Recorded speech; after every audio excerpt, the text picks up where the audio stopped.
His newest film, Serenity, hits theaters on Friday, January 25th, and he is also back here on the show, but for the first time, as the Minister of Culture of the University of Texas in a certain way. Good to see you, Matthew McConaughey. How are you? The MOC. You are the from BMOC to MOC? And we want SRO, standing room only. Now, what is this Minister of Culture that you have been named by? Yeah, so Texas? Minister of Culture in countries sort of tend to youth, sport, and art. Yes. We have two cultural heritages in Austin at University of Texas that I need to protect and develop. Okay. One with UT, excellence, victories, winning. Two with the city of Austin, curation of great music, make a world-class venue to see large bands. Mm-hmm. The arena is going to service both of those. I have my eye on that, from the engineering through the design, through the decor. What's the relationship between the fans and our basketball teams? In the new arena that's being built. In the new arena that's being built. Okay. What's the relationship between our teams and the fans? What's the relationship of the visiting team? Intimidation factor with our fans. Oh, these are all things that I'm having a real fun eye on and studying around the country. What have you learned about the intimidation factors in your ministry? And I have to work within, some sort of constraints of what arena we can build. Sure. Obviously, it's ideal for the team to have as vertical of seating as possible. That's the most intimidating. The more vertical the seating are, sure, much more intimidating than full latitude. Yeah. So we're trying to get as vertical as possible. Also, where's the student section? Love it. Cameron, where are we? Gotta have Duke, you have to be on the floor. The team has to feel you on the floor. The team needs to feel like, what is keeping them from coming on the floor and taking me out?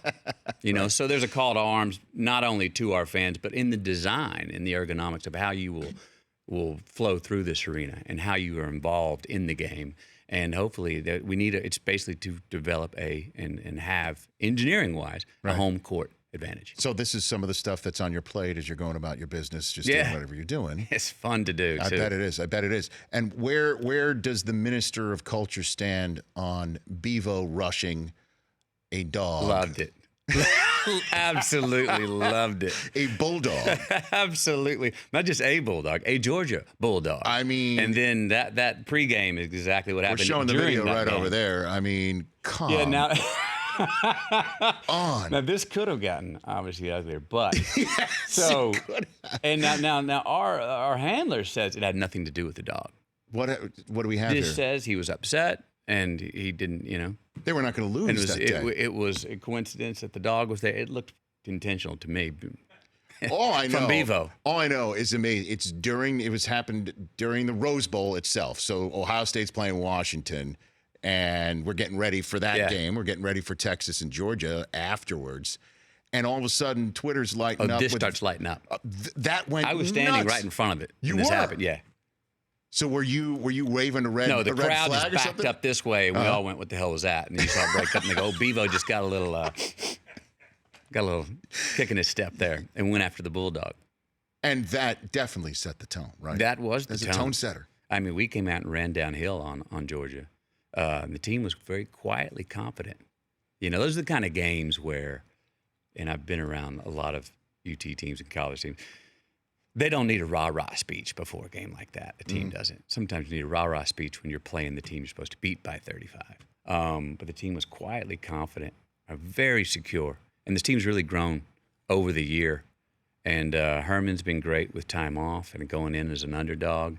And I'm happy with what he's building there as far as a football culture. Now, I know last time you were here on the show, Matthew McConaughey here on the Rich Eisen Show, you had yet to meet him. Yeah. You had not met him yet. Have you obviously had time? Yeah, we sure have. Yeah. What do you make of him? He's obsessed. And that's good. That's good. It's good. He's obsessed. He goes in the zone, and I have to watch when I talk to him. And I've noticed there's certain places, and I get it, because when I go to work, I get obsessed too, and I get in the zone where I need to just shut out the outside world. And when he's in his zone, you just back off and go, yep, he's on it. Quarterback's awesome. Ellinger looked great, didn't he? He's got He's got a ton of ability. Obviously, no, we're focused on guys like Tua and Trevor Lawrence of Clemson. I mean, that gets obviously most attention because they played in the national championship game, and Trevor Lawrence is like 6'6", and he's a beast, and Tua's a different animal also. But this kid, he's from Drew Brees and Nick Foles High School, right? Sure is. Westlake is putting out a lot of great quarterbacks. Out of Austin. Yeah. Baker Mayfield went to Travis on the other side of town. Right. And this kid, have you spoken to this kid as well? Oh, yeah. Okay. Yeah, when look, you know his story with his father. He's a kid who had to mature very quickly beyond his years early. But it doesn't take, in the first 10 seconds of meeting him, you see that there's a young man with a constitution, knows who he is, understands his history. There's not, the history he's been through as well, there's not a moment that's going to be really bigger than him. Mm-hmm. He's not going to let a moment become bigger than himself in it. And his confidence. I remember after the 4 runs on the 1 yard line, we just ran him. They knew we were running him. Ran first down, second down, third down, fourth down. He wins. He comes down on the sideline, and he just got in on 4th down, and Georgia just loaded up the zone. Knew he was coming and nailed him, and he still got in. And he comes up on the sideline, and everyone's behind him, rah-rahing him, and he just kind of looks over his shoulder. Like, yes, that's our quarterback right there. Texas Longhorn quarterback. Yes, sir. Now, have you ever met Mayfield? Have you ever had a conversation with Baker Mayfield? No. He's kind of got that sort of red ass in him too. That's damn right he does. And now the Cleveland Browns fans are learning. And it seems to be working out for him too. My gosh, he's planting the flag like he did at Ohio State. He's planting that flag right in the middle of the city of Cleveland. Everybody's following him. Yeah, you gotta love that confidence. Mm-hmm. And there's a difference, as we know, confidence and braggadocious. When you can go do it, and also play through mistakes, and still go, no, I'm not about those mistakes. Watch this. In the end, I will have more wins than losses. I will lead us back more than screw up. He's got it. And then that's why Cleveland said they drafted him. They said when he walked in a room, he was the quarterback. Everyone goes, whoa, he's in the room. So what does that affect on the rest of the locker room? You can't measure that. Nope. But it sure does have value. Well, you got to when you say, I mean, look, you know what it's like. You've won an Oscar. You're an actor. You know what it's like to play off of somebody. You know when somebody's got charisma when they walk in the room. You know all of that stuff. It's just there's an it. You got it factor. There's an innate ability and an it factor that you cannot put a measurement on or an amount on, but it is of high value. And you either have it or you don't. And if you don't know what it is, then you probably don't have it. That's right. And I bet Andy Reid felt that when Patrick Mahomes walked in the room for the first time. Well, he must have felt that before. Yeah. Before drafting, because what round did he go in? He wanted moved him. Up. They moved up in the first round. I remember sitting on the draft set. We were in Philadelphia on that draft night, and we thought he's moving up for Deshaun Watson. And now came the name Patrick Mahomes. Yeah. We're like, well, okay, all right. They're talking about great eyes, and you talk about from so far, and you talk about the NFL or college. That's saying, no, I'm not talking about that 5-star. There's a 3-star over here that has what I want. Right. And I want him before that. That's in the studying of these players, whether it's recruiting or drafting. Boy, that's what you want in your front office is someone who's seeing through everybody else's measurement or score and saying, no, this is exactly what we need. Let me ask you this. Yes, sir. How much does the way Patrick Mahomes has played this year and who the quarterback he's shown him to be, how much of that has to do with Cliff Kingsbury being in Arizona, the new Arizona head coach? I think 99.9%, and the other infinitesimal percent is how well Sean McVay did as a young, scheming, brilliant offensive mind. I don't know how. I've never met Kingsbury. I've met Sean McVay. He's got that it factor. I mean, he hits you over the head. It's a pungent it factor when Sean McVay walks in the room. I think everybody's like, okay, so Mahomes did this in the pros.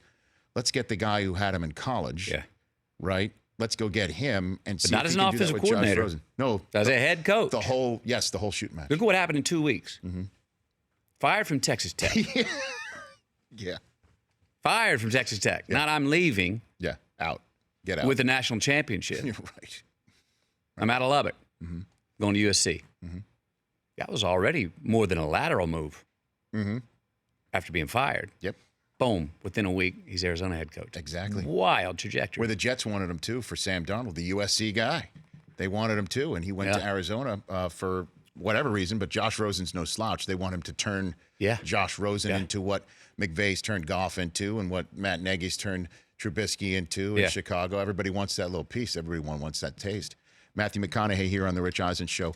Who do you like to maybe win the Super Bowl here? Who do I like to win the Super Bowl? I don't know. I mean, until Brady proves me wrong, Belichick proved me wrong, I'm gonna roll with them amazing, again. Right? I mean, how do you go against, in a way, a guy that at age 4, he uses anything. He uses absolutely anything to motivate and execute. That guy's And incredible. again, there's another guy who, if you ask him or people around him, they say it's preparation. That's what Peyton did. I interviewed Brady years ago, like 18 years ago. I want to say it was 20, but how long has he been playing? 20. Anyway, it was early, so say 17 years ago. And I said, when you're your best, what is it? And he goes, anticipation. He goes, before I've even taken the snap, I've seen the pass. I know it was caught. I know if it's a first down, and I'm thinking about the next play. He goes, I see the future. I go, what is it when you're at your worst? He goes, we're up by 28.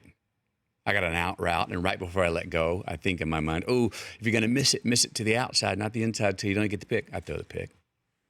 But it's anticipation. He says he can see it happen before it does. And Breeze is the same way, I imagine. Yeah, and how about you go back for a second in that game where they played Philadelphia? I know the question is now, what do we do with Nick Foles? Is there any question of what do we do with Carson Wentz? Third-round pick, I heard you say, for Nick Foles. I mean, what else did he? I can't even say what else does he have to do. He's done what Nick Foles has done. Or is that measured as, hey, that's postseason, end of season shine? If it goes a full season, we believe the shine will wear off. What else does that young man have to do? There's a few weeks between now and when the decision has to be made, and one has to wonder if the decision makers in Philadelphia at any point in time take out the MRI of Wentz's knee and the MRI of Wentz's back and say, what are we doing here? I don't know. He's 26, and he's a great kid, too. Like a great human being on the planet. Exactly the type of guy. And Nick Foles is 10 years younger than Drew Brees. That is correct. Yeah, they're 10 years apart from Westlake. Yeah. They are 10 years, class of 97 and 2007. Yeah, they are. I know. It's kind of a crazy decision. It has to be. It is fun. All right, let's talk about some of the stuff that's going on in your world outside of the world of sports. Long Branch whiskey. It looks like you've Long Branch bourbon. Can't say whiskey in front of those. Pardon me. Okay. Those Russells at Wild Turkey. Okay, Long Branch bourbon. What do we have right here? We have Long Branch bourbon. We have Mr. Eddie Russell, Master Distiller signature here, and we have the first name that's been on a bottle of Wild Turkey. Besides, there's Matthew McConaughey. So I wanted to make my own bourbon when I became creative director at Wild Turkey. And for 2 years after whispering in Eddie Russell's ear about what it was that I wanted to do, he would send me these tasters, little pints, about 4 pints every few weeks or so. Well, 2 years later, the 88th pint that I got, I was having it at a campfire with my family on my birthday. I tasted it, and I was like, that's it. I didn't say a word, and I gave some to my wife, and she was like, that's it. And that's what's in that bottle, my favorite bourbon on the planet. Okay. To drink neat. Who's the person who can handle their bourbon the best that you've ever been around? Oh, the Russells are very good at it. Okay. It's almost like an extension. Okay. On the other hand, it's like water. How about a colleague of yours in the acting community? A colleague of mine that can handle the bourbon the best. Yes. A friend of your show. Okay. Cole Hauser. Cole Hauser, fantastic. He's not afraid to handle a bourbon. Is that right? Couple fingers deep. He's fine with that. Yeah, okay. He doesn't mind it. This is great. So folks can go get this just anywhere. Just anywhere in America. Beautiful. We're about to be all over. Congratulations on that. Thank you. And then your foundation, Just Keep Living Foundation. What people can go right now to jklivingfoundation.org right now. And check out what we do if you're interested. There's so many places to spend your time and money, but what we have going is I'm happy to say succeeding. I'm happy to say what we've created, there's a demand for, and we're seeing true results of young men and women getting some assistance they need in high school. These are Title I schools. A lot of these kids come from single-parent homes. We're giving them a place after school that's safe to go. They're setting physical goals. They're setting nutritional goals. We're teaching them how to buy more nutritional food for the same amount of money. and still go cook at home instead of buying a fast food food somewhere. We're teaching them values. We're teaching them life choices so they can make good choices now. Because when they get out, they're about to be out of school, and some of those wrong choices some of them are making, the bite's a little bit more severe if you make that decision once you're out of school. Mm-hmm. And we're in like 7 states, 40-something schools now. That's amazing. Doing well. We've got a lot of great partners with us, too. The Redskins have partnered with us, the Rangers, the Cowboys have helped us out, talking with Baker, actually, in Cleveland. No kidding. Yeah. That's amazing. That's it great. Takes a point person on the ground there. Right. To help spearhead our operation. We can go plug in our program, but we need somebody with the enthusiasm there. And usually that's the teacher on the ground, or it's somebody like with the Cavaliers in Cleveland, or someone like a Baker who comes. And Dak Prescott's helping us out. That's amazing. Yeah. That's great. And I'm glad the Cowboys have overlooked the fact that you are a Redskin fan from the state of Texas. They've been very graceful with me. Jerry Jones, first master, you know I'm a Redskin fan. He's like, I don't remember what he said, but he was damn graceful about it. It's probably like saying, well. With rivals like that, like I'm a guy who I like the Cowboys because as a Redskin fan, I want them to be undefeated. And I want to go beat the Cowboys. Yes. As a University of Texas Longhorn fan, I'm not the Longhorn fan that went to Oklahoma to lose every game. I want them to win every game, and then I want to beat them. Then take care of them. Yes. Well, as a Michigan guy, I'm the same way about Ohio State. I know exactly how you feel. And then let's talk Serenity here. Once again, you choose a very interesting role for yourself right here. You play a fishing boat captain named Baker Dill, who is not what it seems on the outset. I don't want to give too much away. I have seen the film. There's a ton of Easter eggs in here that you got to go hunt and find. And so why did you choose this role, and what do you want folks to know about this film? I'm always looking for originality. Right. And something unique, but also something that I want to see. If I've got 20 films to choose from in front of a theater, what's the first one I want to go see? Mm-hmm. So that's the scripts I've been choosing, and this is another one of those. This is the kind of movie. I remember Angel Heart, Mickey Rourke, Lisa Bonet. Oh, sure, yeah. He's playing a detective in his own life, trying to understand if he's real or if the world he is in is real. Right. This is similar. Body Heat. This did feel like Body Heat to me. Yeah, it's got that like double indemnity. Yes. And along the way, it's dangerous, it's sexy, it's fun, but it's again, I watch it and I have quite a few whoa in the middle of it, and then at the end when I finally get the big answer, I kind of, it's got a love story of a father and son running through it as well. Those get me all the time. I know. Gets me too. Those always make great sports movies too, and this film noir as well. Anne Hathaway plays your ex. Yep. And Diane Lane is in this film as well. Diane Lane. She's all kinds of awesome. Remember Lori Darling and Lonesome Dove? Of course. I had a crush on her since then. It was the first thing I told her when I saw her. You told her? Absolutely. What did she say to that? Oh, she was that's great. And I think she was happy to hear it. But I was as transparent as possible. So I was like, no, I had a big crush on you. I still do. She's wonderful. She's great in everything, man. Yeah. She's great in everything, and so are you. This is a great movie. I've seen it. Check it out. Serenity in theaters on Friday, January 25th. Thanks for coming on. I always appreciate you stopping by the show. Always a pleasure, Rich. All right, check out Long Branch Bourbon. Just Keep Living Foundation, jklivinfoundation.org. And again, see Serenity with Matthew McConaughey, and just keep Bevo out. Dogs are now having restraining orders against Bevo right now. You gotta watch where you walk. Tread lightly around Bevo. Thanks for coming on. My pleasure. Matthew McConaughey here on The Rich Eisen Show. The Rich Eisen Show, weekdays at noon Eastern on Audience.